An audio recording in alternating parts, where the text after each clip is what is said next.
बिस्मिल्लाहिर्रहमानिर्रहीम। Dear students, आज के इस लेक्चर में हम उर्दू इंटरमीडिएट साल अव्वल नज़म क़िताअत में से तीसरे क़िता गफलत की तशरीह समझने की कोशिश करेंगे। आइए बिला ताख़ीर लेक्चर का आगाज़ करते हैं। ए साक़ी गुलफ़ाम, बुरा हो तेरा तूने बातों में लुभा कर हमें वो जाम पिलाया। ये हाल है 100 साल ग़ुलामी में बसर की, पर होश हमें अब भी मुकम्मल नहीं आया। सबसे पहले मुश्किल अल्फाज के मानी देख लीजिए। साक़ी शराब पिलाने वाला, गुलफ़ाम फूल की रंगत वाला। साक़ी गुलफ़ाम, इससे मुराद है अंग्रेज़, यानी जिसकी चमड़ी, जिसका वजूद फूल की तरह यानी नर्म नाजुक होता है, सफ़ेद रंगत का होता है। लुभा कर, बहका कर, जाम शराब का प्याला। इस शेर का मफ़हूम कुछ इस तरह होगा। ए फूल चेहरा साकी, यानी फूल के चेहरे वाले साकी, गोरी रंगत वाले साकी, तेरा बुरा हो। ये बद्दुआइया कलिमात हैं। तूने हमें बातों में बहका कर ऐसी शराब पिलाई है कि 100 साल गुजरने के बावजूद हमें अभी तक मुकम्मल तरीके से होश नहीं आया।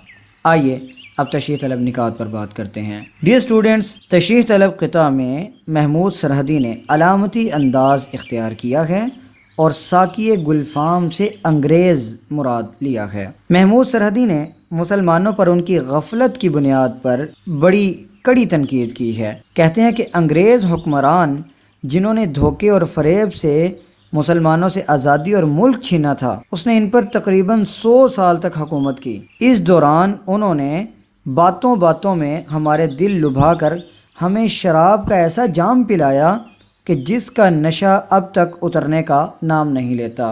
डियर स्टूडेंट्स, शराब भी यहाँ पर अलामती अंदाज में है, यानी उसने हमें ऐसा एक निज़ाम दिया है, ऐसा जकड़ा है कि अभी तक हम उस निज़ाम से छुटकारा नहीं पा सके। डियर स्टूडेंट्स, अब जाम क्या है?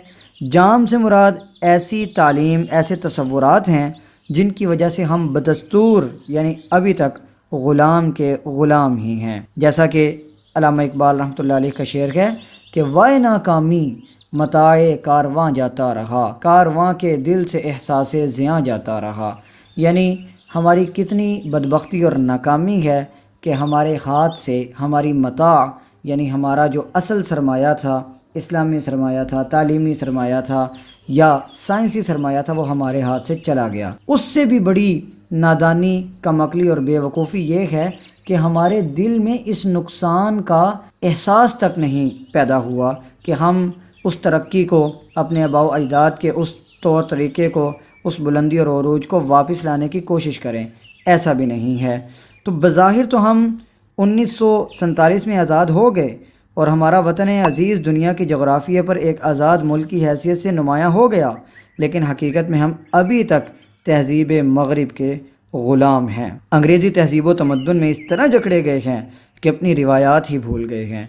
और तहज़ीब व तमद्दुन, मुआशरत, सियासत, तालीम, अदब, रिवायात, फ़न तामीर, ज़ुबान, सभी अंग्रेज़ हुक्मरानों की अपना ली हैं। उन्हीं चीज़ों की वजह से 100 साल ग़ुलामी में बसर कर दिए, मगर अभी तक एहसास ही नहीं हुआ कि हम तो ग़ुलाम हैं। अगर बादियुन नज़र में देखें, अगर आप सरसरी नज़र में देखें, तो आज भी हमारी हुकूमतों के इंतज़ामी मामलात अंग्रेज़ों के बनाए हुए हैं। इसीलिए हम अपनी कौम का इस्तेहसाल यानी अपनी कौम पर जुल्म अपने हाथों से कर रहे हैं। यही वजह है कि आज़ादी के बाद भी हमारे अवाम की हालत और किस्मत बदलने का नाम ही नहीं ले रही। अब यहाँ से अंदाज़ा लगा लीजिए कि अंग्रेज़ ने जब बर्रे सग़ीर पर कब्ज़ा किया, उस वक़्त उसने हमारे जो पासिंग मार्क्स थे इम्तिहानात के अंदर, जो हमारे पास होने के लिए इम्तिहानात जो मार्क्स थे, वो 33% रखे, जबकि उनके अपने ममालिक में ये 65% हैं। तो इनका तसव्वुर ये था कि मुसलमान चूँकि हमसे आधी अकल वाले हैं, लिहाजा इनके पासिंग मार्क्स भी हमसे आधे होने चाहिए। तो पहले उन्होंने 32.5 मार्क्स पासिंग मार्क्स करार दिए, लेकिन बाद में हिसाब किताब को ज़रा सीधा रखने के लिए उन्होंने 33% मार्क्स कर दिए। आज तक हम उसी पर अड़े हुए हैं और 33% नंबर लेने वाले को भी हम डिग्री थमा देते हैं। डियर स्टूडेंट्स, आज के इस लेक्चर में हमने क़िता गफलत की तशरीह समझी।